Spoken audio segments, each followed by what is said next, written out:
स्वामी विवेकानंद द्वारा अपने एक मित्र को लिखित द लिविंग गॉड नामक कविता का अनुवाद जागृत देवता।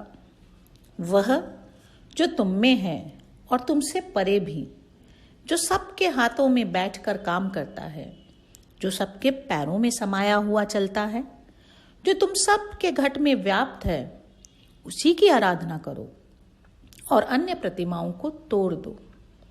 जो एक साथ ही ऊंचे पर और नीचे भी है, पापी और महात्मा, ईश्वर और निकृष्ट कीट एक साथ ही है, उसी का पूजन करो। जो दृश्यमान है, ज्ञेय है, सत्य है, सर्वव्यापी है, अन्य सभी प्रतिमाओं को तोड़ दो। जो अतीत जीवन से मुक्त, भविष्य के जन्म मरणों से परे हैं, जिसमें हमारी स्थिति है और जिसमें हम सदा स्थित रहेंगे, उसी की आराधना करो, अन्य सभी प्रतिमाओं को तोड़ दो। ओ विमूढ़, जागृत देवता की उपेक्षा मत करो, उसके अनंत प्रतिबिंबों से ही यह विश्व पूर्ण है। काल्पनिक छायाओं के पीछे मत भागो, जो तुम्हें विग्रहों में डालती है। उस परम प्रभु की उपासना करो जिसे सामने देख रहे हो, अन्य सभी प्रतिमाएं तोड़ दो। समाधि स्वामी विवेकानंद की प्रलय व गंभीर समाधि नामक कविता का अनुवाद है। सूर्य भी नहीं है, ज्योति सुंदर शशांक नहीं, छाया सा व्योम में यह विश्व नजर आता है। मनो आकाश है स्फुट, भासमान विश्व वहां, अहंकार स्रोत ही तिरता डूब जाता है। धीरे धीरे छाया दल लय में समाया जब, धारा निज अहंकार मंद गति बहाता है। बंद वह धारा हुई, शून्य में मिला है शून्य, अवांग मनस गोचरम वह जाने जो ज्ञाता है। काली माता स्वामी विवेकानंद द्वारा श्री क्षीर भवानी देवी के दर्शन के पश्चात श्रीनगर में रचित काली द मदर नामक कविता का अनुवाद है।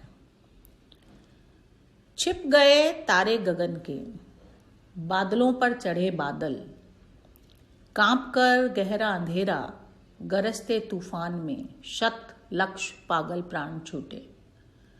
जल्द कारागार से द्रुम जड़ समेत उखाड़ कर, हर बलापत की साफ करके, शोर से आ मिला सागर। शिखर लहरों के पलटते उठ रहे हैं कृष्ण नभ का, स्पर्श करने के लिए द्रुत किरण जैसे अमंगल की। हर तरफ से खोलती है मृत्यु छायाएं सहस्त्रों, देह वाली घनी काली। आधी व्याधि बिखेरती ए नाचती पागल हुलसकर, आ जननी आ जननी आ नाम है तेरा जननी। मृत्यु तेरे श्वास में है, चरण उठकर सर्वदा को विश्व एक मिट रहा है। समय तू है सर्वनाशिनी, आ जननी आ जननी आ जननी। साहसी जो मिल चाहता है, दुख मिल जाना मरण से, नाश की गति नाचता है, माँ उसी के पास आई। आ जननी आ जननी आ जननी। सृष्टि कविता स्वामी विवेकानंद द्वारा लिखित सृष्टि शीर्षक कविता का ही अनुवाद है। एक रूप अरूप नाम वरन, अतीत आगामी कालहीन, देशहीन सर्वहीन, नेति नेति विराम जहां, वहीं से होकर बहे कारण धारा, धर के वासना वेश उजला, गरज गरज उठता है उसका वारी।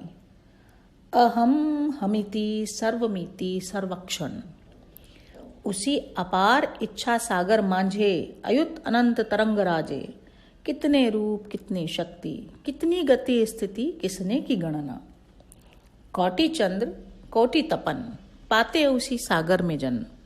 महाघोर रोर गगन में छाया, किया दश दिक ज्योति मगन।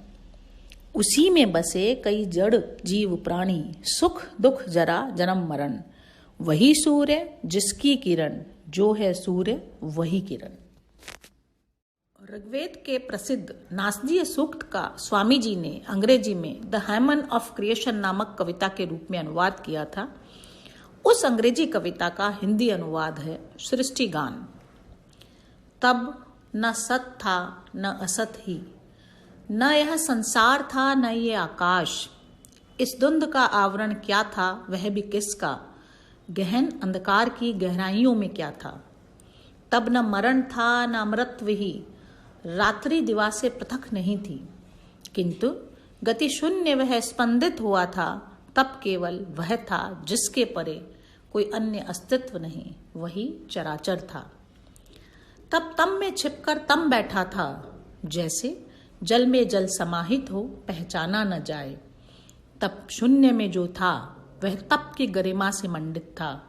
तब मानस के आदि बीज रूप में प्रथम आकांक्षा होगी, जिसकी प्रकाश किरण ऊपर नीचे चारों ओर फैली। यह महिमा सृजनमयी हुई, स्वतः सिद्ध सिद्धांत पर आधारित और सृजन शक्ति से स्फुरित।